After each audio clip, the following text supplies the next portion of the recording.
Donc, le 4 juillet, Quentin a fait sa première dose, sa première injection avec le vaccin Pfizer. Donc, on m'avait dit qu'il pouvait avoir un peu de fièvre, un peu mal à la tête. Donc voilà. Donc à J2, il a commencé à avoir ces symptômes-là, donc je me suis pas inquiétée, parce qu'on m'avait dit que c'était commun. À J3, il a commencé à se plaindre d'avoir très mal au thorax. Et à J4, il m'a dit, maman, là, c'est plus possible.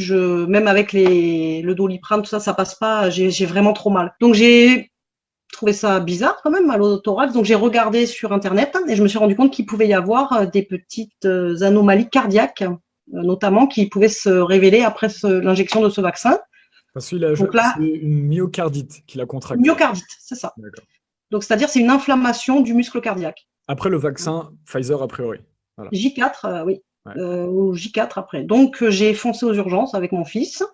D'ailleurs, il allait plutôt bien, hein, il marchait, on a mangé devant les urgences puisqu'on a attendu 3 heures.